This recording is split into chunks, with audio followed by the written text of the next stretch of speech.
Anyone can benefit from that. This is why we don't do like an intro anymore. Yeah. I used to play the intro. It's like, here we are, Facebook. How you doing? And welcome back to the concourse at the Progressive Auto Sales Arena. David Burrows, Connor Burke. Here I am. And there's just so many directions we could take this conversation here right now as the Knights are in the house at the Hive. And, we're just looking at the stats and like we kind of go over like what are we going to talk about or whatever.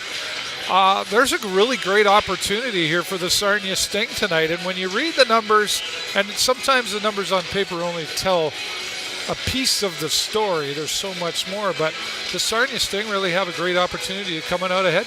Yeah, I mean, the London Knights have always been a dominant team. Sure. And this year they've kind of taken a step back, even showing back to the trade deadline. They've gotten rid of a lot of their good players for draft picks. Kind of happy with where they are in the standings, 4th, 5th, the mushy middle. They're going to make the playoffs, but I don't know if they'll challenge for the championship. And I think that's like I say, you don't want to take advantage of people's downfalls, but you do. Oh, but you do. This is a great opportunity for them to get a good win on a depleted London team. Yeah, but I know what you're saying. Like because you know me, I always say, well, don't wish it were easier. Wish you were better. However, when you look at the team you're playing against, but you got to be careful how you look at that too, Connor, because you don't want to come out and underestimate. Some teams have done that against the Sting, underestimating them, and then the Sting come out on top. Oh, definitely. They come in here and they look at the standings. They're like, this team they're nothing. And then they always bring the best out of us. The best teams come here and we play the best against them. It'd be kind of it'd be interesting to see how we do against this team because they're not the best of the best right now. Just kind of middle, a bottom of the team and a middle of the pack. So. And typically London has dominated the battle of the 402 and even into this season. However, the last time I think it was like 5-1 we were able to come out ahead of London, and that was in London. In London. Yeah. And that was pretty devastating to London, I think. Oh, I'm sure it kills them every time it happens. No, I don't think anyone in London likes to lose to the Sting, and I don't think anyone in Sarnia likes to lose to London. So, yeah, for sure, it crushes them, and it's nice to take some wind out of their sails sometimes. I'd like to do it again tonight. It's tough to do in a 10,000-seat arena. It's even better to do at home with all your fans. So I'd love to see them to play. And the fans, regardless of what Mother Nature's providing us here tonight, they're still here, And I did see some London fans, and fans are funny. And especially when we got the battle going back and forth here. Even Mayor Bradley made a post about it because he was here for Silver Stick, and he said, "And the evil London Knights are in town." I know he's jesting, but it's a fair rivalry for sure. Yeah, and it's. You got to have those fun rivalries, but there's some pretty serious rivalry happening here too. Because I walked by some London fans and I went, "Oh boy, the London fans are in town!" And a couple went, "Hey, buddy!" And then I did it a couple more, and they just kind of looked at me like, "What you talking about, Willis?" Right. I forgot his name already. Right. I was like, "All right." You go sit. Yeah, anyway. It's tough crowd. Hard to sell sometimes. Some people just aren't in the jest mood. Yeah, well, and I'm not like you. I'm not that fan either. Right. I'm a fan, but okay. Anyway. Yeah, I wonder how much green we'll see in the building tonight. The roads are pretty awful, actually. Yeah, well, that will definitely have a factor on it. And I don't know if they had a bus that brought them down here either as well. But of course, be remiss if we didn't talk about our friend Ryan Brown, who's I don't know that he's really shined yet for the London Knights compared to, from what I've seen, I haven't been able to see a lot other than the last time he was here, but I liked him better when he was here. Yeah, he looks way better in yellow, I agree. But he's had 3 points in 6 games for the Knights. Like you said, not shining, not overachieving, but at least they're getting games out of him because the other end of that trade with Logan Howery, and he's still out of our lineup. So they've gotten 6 good games out of Ryan, and we've got who are we missing? Howery. Capecci, Jaworski, and Evan Millett. And Evan, yeah. That's Evan. Evan's been out for a bit now. Right. I'm not sure what's happening there. Well, it's an injury of some sort is all I know. But and then starting tonight, you're going to say it better than I can. Kale Osipenko starting in net from Renfrew, Ontario. Right. And we don't, I haven't looked too far in on him. Have you on what to expect from him between the pipes? Yeah, I would. He got drafted, I think, 2 years back now, so I kind of had my eyes on him for a while. It's really hard to keep your eyes on young players because there's no stats and there's really no video to find of them. But I think when he was drafted, he was very undersized. I remember seeing he was 5'7", and I was like, wow, that's pretty surprising to see such an undersized goalie. He's now listed at 6 feet, so he's grown quite a bit since his draft year, which is nice to see coming into his body and filling the crease out more. So I'm pretty excited. He had a great game last Sunday. What a cool debut to win in your debut. So I just love to see him keep that rolling. I'm sure he's ready to do it. Yeah. Keeping an eye on the new coach here as well. Like, I haven't checked in on a while on your thoughts on. I mean, of course, we're not really talking to him. We've only had him in post-game once so far. But you were talking, too, about how, and I missed it at the post-game yesterday, but you said they talked about how the board of stats has been removed from the locker room. Right off the wall, so they don't have to see where they are in the standings. But I thought that was a pretty interesting move. You know, like I said earlier, but they have their phones. They're all looking. I'm sure it's no secret. Psychologically, though. Yeah, for the room as an aspect like that, I like it. It's an interesting move. And I'm curious we haven't heard more from Matthew Turcotte, actually. I'd like to hear more from him. I know he's not. I'm sure that's not really his style. Well, I was going to say, from what I'm hearing, they're like, it's not his style. He likes to, and he wants to see. And I was just talking to some folks that came up and asked the question. They're like, do I pick who the post game is? I'm like, I have nothing to do with it, but there's a lot of variables that decides that. And I think in this case, I'm hearing that the coach is going, no, you guys need to go do that. You need to go do that. Because that's part of the game, is you got to learn to get in front of that microphone. Because if you go up to the next level, that's a part of it. Yeah, and I think probably in the NHL, player interviews are much more valued than a coach interview. And intense, quite honestly, sometimes. For sure. People want to know what's happening on the ice. The coaches can only say so much.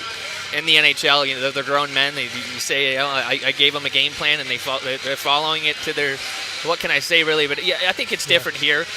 I know they're preparing them for sure to get to that next level. It's a bit of a playground in the sense of, I get how some people are curious and want to know more. Like, he's a new guy. He came into town from the QMJHL. It wasn't even like he was from another OHL team. You can't, it's hard to get a lot of everybody was like, who? Yeah, everyone speaks French, so you can't really ask the Quebec. Yeah, right. Comment ça va? How was Matthew Turcotte? Yeah, right. Yeah, it's hard to get some answers out of anybody. So, I've got one good interview out of him, and I think he's had a couple written ones in your sports. And stuff, and like he'll be on, you'll hear him on the radio, that kind of thing. But, it's going to be. Are we expecting intense? I mean, we always go, well, it's London Sarnia. We have seen some London Sarnia games where it's like, meh. But for the most part, I don't know how aggressive this is going to be, because we do know Hunter hockey, but they're typically in a stronger position than they are right now. Can London afford to be as aggressive as they normally are? You know what? I've seen a lot of fights this season from them. This Sokolovsky, he's about 6'7", and I've seen at least 3 or 4 of his fights, and I know you get suspended after 3, so he obviously kept going. He didn't matter to him, so I could very well see in the fight. But even you look at this Sting roster anymore, there's not too many guys who are wanting to stand up against guys that are 6'7" and 220 pounds. We kind of have a little bit of an undersized roster. Again, there's not really anybody over 6'2", 6'3", I believe. So it's kind of tough to match up with guys like that. But I think when we played London, actually, Hunter was away at the World Juniors, so he's back now. So maybe we will see a little bit of a spark from them. It's going to show up at some point in this game. Would be my fair prediction. I'm not a gambling man, but it's not rocket science to figure that one out between these two. Want to bet on it? Yeah, sure. Jack Van Volsen, somebody we enjoy talking about regularly, and why not? Look what he's done for the Sting. He's definitely standout-ish for the Sting. And I was looking at the stats, and I think we saw that he leads the way in game-winning goals. With 3. With 3. And there's actually nobody else listed on there more than once other than Jack Van Volsen. This is just another stats number that really tells a big part of the story of Jack Van Volsen. But then beyond the paper, I like to say, he shows up on the ice where it really counts. Yeah, it's good to get goals at any time of the game, but those are the clutch moments, the ones that you're looking to somebody to say, hey, we need a savior here. And he's done it 3 times. And curiously, he's been demoted to the third line today, so I'm not sure what maybe he had a couple bad plays yesterday and getting a little bit of a spanking for it, but he's a great goal scorer, and I think he can do whatever he wants, even on that third line. He could play up and down the lineup with anybody, and he'll find a way to succeed. You have to wonder too when there's that's a pretty drastic change, from one to there, and then sometimes when you're down on that, did you say he's third or fourth? Third line. Third line, but when you're down on, third's not too bad, but when you get on fourth line, it's really hard to get back on the first line. Yeah, you only get so much playing time and not so much time to prove yourself. So, it is pretty difficult to move your way back into the lineup. Probably find himself a way to get a couple clutch goals on that line, and he'll find a way to do it, I think. And often, too, you'll see, well, let's go down. We've got Sokale starting the pipes, Cameron O'Coin, Jacob Reese, Ben Pickle, Alessandro Diorio, and Tyler Challenger all starting on things tonight. And strong lineup there still for the first line, but you often wonder, this is where you want to try to get in the head of the coach and go, why the change, especially right now against, even though London isn't as strong as they normally are, they're still a tough team to beat. Yeah, I think I like the lineup with Challenger moving up to the first line. His points don't really show how well or how hard he works on the ice. He scored very late in the game last game. But I think I've noticed since he first showed up here, he's hardworking on every shift. He's always trying to get to the puck, finishes his checks. He always has 1 or 2 checks on every shift. He works hard, and I think he's earned that spot. He plays past the whistle. Yeah, so for him to get a little more playing time and play with better line mates, I'm sure it'll only reward him. So I'm excited to see that. Yeah, for sure. And then, of course, yesterday the loss to the Sioux, 5-2. Lucas Fisher scores a goal. He really wanted a piece of Wallace yesterday, boy, I'll tell you. And, somebody said to me, it was James, he said to me, he says, well, yeah, and we give him a big thank you, and then he still wanted to. I said, well, he's still here to win a game, man. That's right. He no doesn't mercy. care about, there's nothing. Yeah, it's poker. Like, yes, I'm taking all your money, right? But he's still, there's one thing that didn't change with Lucas, and that's his relationship with the penalty box. Oh, he was there. He found his way into it. It's just, I would think the penalty box is the thing you want to avoid in a hockey game, period. However, there are those that just like to, I don't know, maybe it's a comfy chair. Yeah, spend a little alone time. You got to gather your thoughts. 2 minutes just to get back in the game. Yeah, right. Yeah, he's an expert. For sure. Good to see him back, though. It was nice. Things are going to have to get really tight in the period. One thing I do think that Sarnia has an advantage over London is Sarnia, even though where they're at right now, I think they're a little more well-disciplined of a team when it comes to playing than London is. Yeah, as far as the plays and the strategies. Yeah, I mean, you look at the penalty minutes again. We still more penalized than London is, and they seem to get in a fight every game. So that's racking up 5. Right. And we're not getting into too many fights. So I don't know where all these penalty minutes are coming from, but still, well, Lucas is gone, so maybe that's not a fair comparison. Yeah. Well, we still found our way into that box last night, and then even on the power play, actually, we let in a shorthanded goal early in the third period there, so that was pretty deflating. So structure and discipline is pretty important, and I think it's something that we kind of lack a little bit right now. You get to running around in the zone, or you make a lackadaisical pass, and it's not tape to tape, it's not a hard pass, and it gets picked off in the middle, and there goes the other skater. So I think that's something they got to work on, and be nice to stay out of the penalty box. It'd be very nice. Special teams is definitely something that's important, and again, it's going to really be something that is going to be important if they're going to win against London tonight.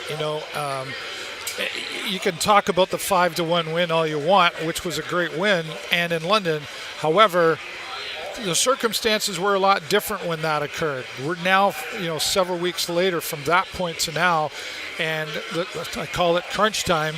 It really is crunch time, and deciding factors as to where, even if you are likely to make the playoffs, it's kind of like, where do you land in the playoffs? Yeah, like I said earlier about London kind of being happy where they are in the standings, they So this is a whole new London team compared to the last one we played. They've gotten rid of, I think, 5 or 6 players. One was a captain and the other was another NHL pick. So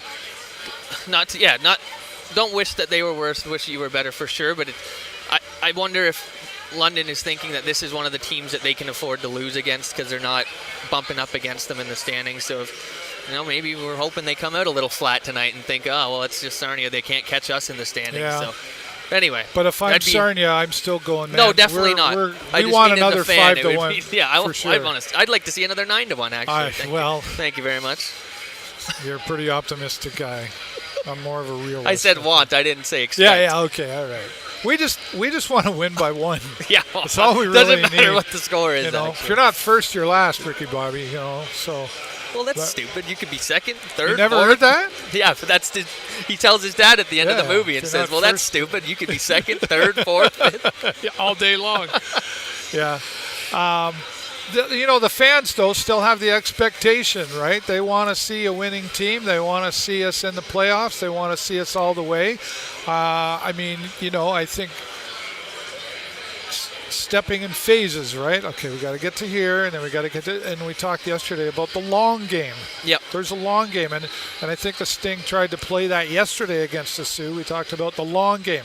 Just stay ahead. Just stay ahead by 1, at least work on 2 or 3, but long game, I always think of the Muhammad Ali fight, wear him out, and then take him in the third and just knock him out, right? And I think that's, if you talk about 3 rounds here, we always say full 60 minutes of hockey. I know, I get it.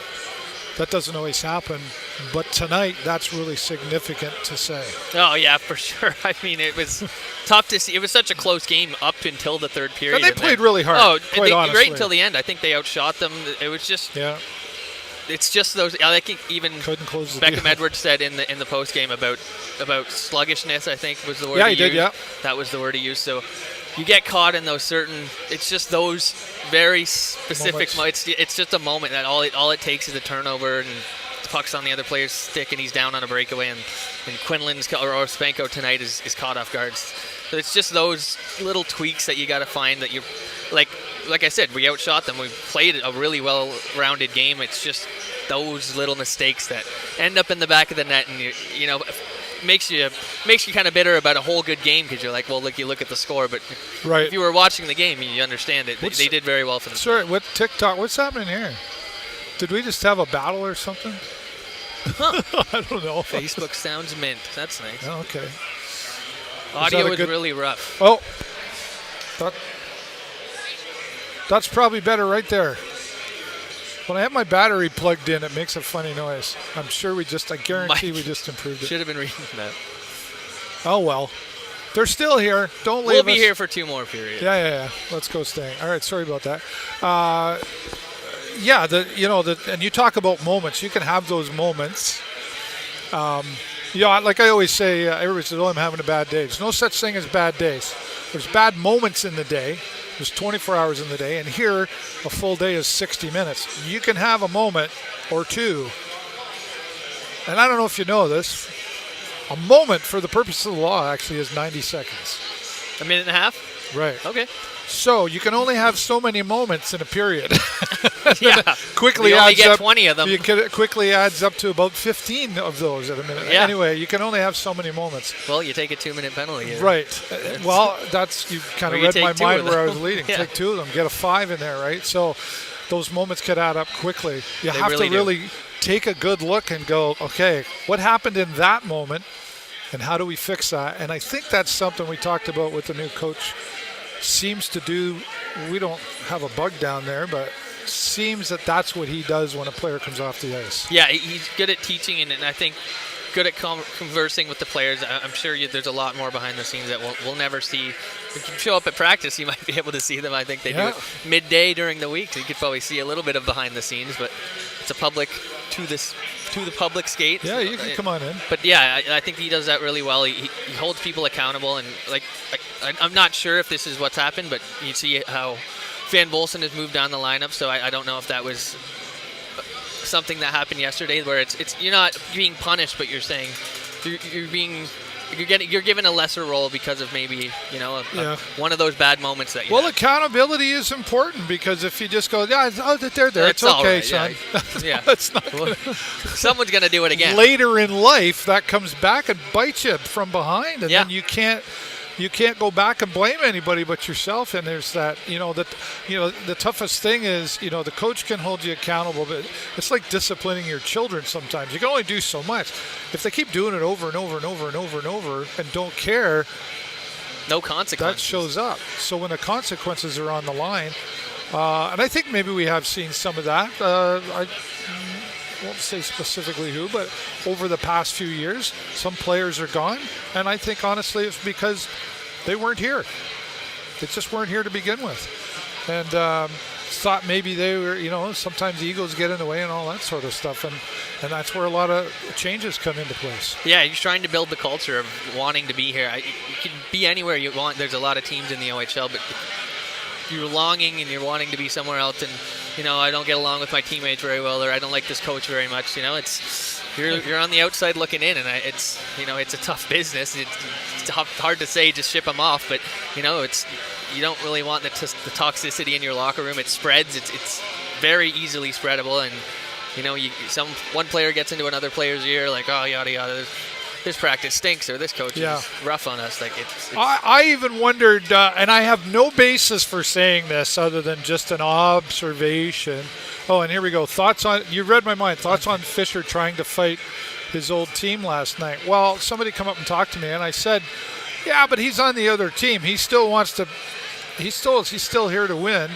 But that being said, I kind of felt like the way he was going after Wallows.